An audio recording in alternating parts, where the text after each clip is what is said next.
Isang magandang pagtatanghal mula sa ating kagawaran ng edukasyon dito sa lungsod ng Bislig. Ngayon, ating pakinggan ang isang mensahe mula sa ating Vice Alkalde ng lungsod ng Bislig, Attorney Alfredo J. Carmelo. Palakpakan!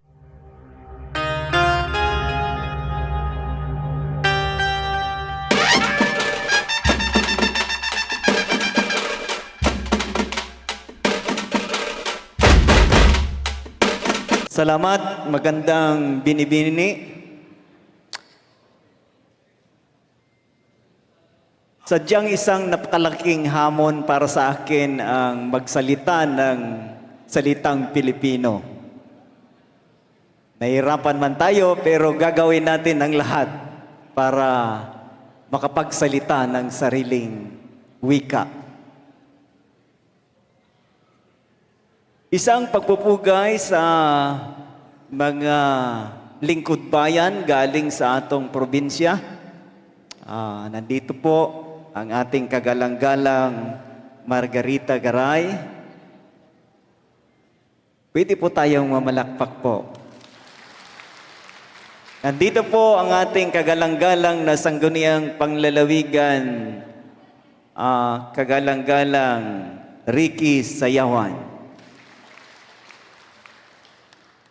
Ang ating butihing alkalde, kagalang-galang Florencio Sigaray,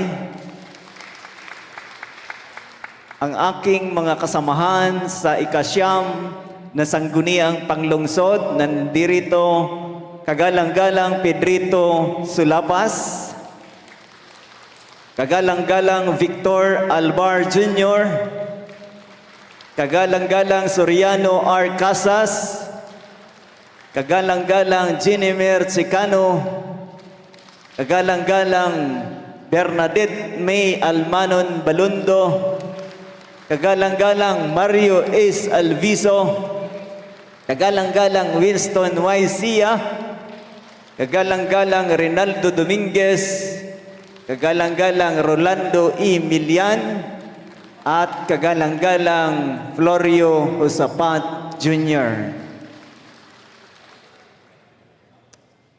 Mahirap ding kalimutan ang aming mga may bahay. Baka di ko alam kung ano yung outside di Colombo. Spanish man. No? Ano yung Tagalog? Sa labas po tayo ng Colombo kung hindi natin ma-mention. No? Nandito po ang CAUSAB members na gipanguluhan sa atong board member Margie Garay, ang aking butihing may bahay Vilma Carmelo, Ma'am Merlita Sulapas, Ma'am Fritchie Sia, Ma'am Runa Albiso, Ma'am Marilisa Husapat,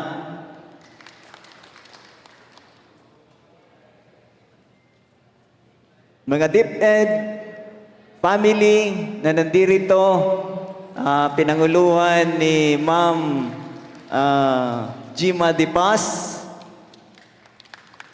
mga RTC, mga huwis natin sa mga regional trial courts, Honorable kagalang-galang Merlin Pacaro Cañedo, kagalang-galang Ambrosio Molita, at kagalang-galang Kim Likito. Sa ating mga tagapaglitis, bago yan, tagapaglitis, mga prosecutors natin, nandito po si kagalang-galang Hazel Plaza Mabali. Sa ating mga tagapagtanggol, nandito ba ang ating mga tanggol bayan? Ang mga PAW lawyers natin?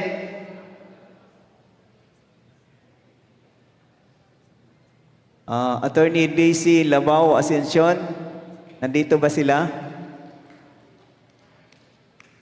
Mga Bureau of Fire Protection, mga kawani ng Bureau of Fire Protection, gipanguluhan ni SFO1 Roy Go. Nandito po sila. At saka SFO4 Renato Puntilio. Sa BGMP, nandito po ang kawani ng BGMP, pinanguluhan ni Jail Senior Inspector Andres Espinosa Jr. Nandito rin po ang kawani ng Coast Guard, pinanguluhan ni Ensign De La Fuente. Nandito po sila. Nandito po ang kawani ng Philippine National Police, pinanguluhan po ni Major Junid Maruhom. Nandito po sila. Welcome po. Sa mga kawani ng Development Bank of the Philippines, Land Bank of the Philippines, PNB, 911 personnel, Charlie Company sa reservice natin, pinanguluhan ni Lieutenant Valenzuela at Lieutenant Tubo. Nandun po sila sa bandang doon. Religious sectors, Muslim brothers and sisters, civil society organizations, mga department heads, ang gipanguluhan ni Engineer Romulo Garay, mga barangay, mga punong barangay natin, mga barangay officials, mga online, ang mga barangay officials natin naka-online. Palakpakan po natin ang mga barangay officials natin na nandito. Lahat po tayo na nakikisa sa ating paggunita ng ating ika-125 araw ng kalayaan. Magandang umaga po!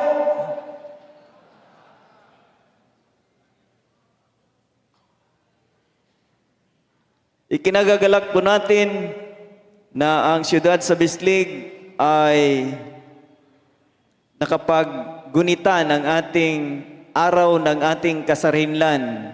Nandito po ang mga kawani ng ating lingkod bayan ng probinsya. Ay nanyayahan natin ang ating kagalang-galang na Gobernador Alexander T. Pimentel at saka ang ating kinatawan sa Kongreso, kagalang-galang na Congressman Johnny T. Pimentel. Atin pong pasalamatan ang siyudad sa Bislig sa pangunguna ng ating alkalde sa kanyang mabuting pamumuno sa ating bayan ng Bislig. Ang buong sambayanang Pilipino ay nagdiriwang ng ika-125 taon ng ating kasarinlan. Mula sa ating mga bayani na lumbaban upang makamtan ang kalayaan ng ating bansa. Tayo na ang mga bagong henerasyon ay sumasaludo sa kanilang mga sakripisyo at pagbubuwis ng kanilang buhay para makamtan natin ang ating kasarinlan. Sariwa pa sa aking isipan ang natamong paghihirap ng aming pamilya sa ikalawang digmaang pandaigdig. Sa hindi nakakaalam, ang aking tiyuhin ay napasama sa tinaguriang Death March galing po ng Bataan papunta ng Kapas, Tarlac. Sa paglipas ng panahon, pinatutunayan nating mga Pilipino na kaya natin kahit anumang pagsubok. Pinatunayan natin na kaya nating lampasan, lalo na ang hinaharap nating COVID-19. Kung tayo ay nagkakaisa, kaya nating lahat. May digmaan man o wala, kayang-kaya natin hanggat tayo ay sama-sama. Lahat ng pagsubok kaya natin kung tayo ang nagkakaisa. Pagkakaisa ang susi ng ating tagumpay. Iisa lang ang ating kulay. Kulay kayo manggi. Kalimutan na natin ang nakaraang eleksyon na nagkakaiba-iba ang ating kulay. Iisa lang ang ating kulay. Iisa lang ang ating lipi. Tayo ay lahing Pilipino. Mabuhay po tayong lahat.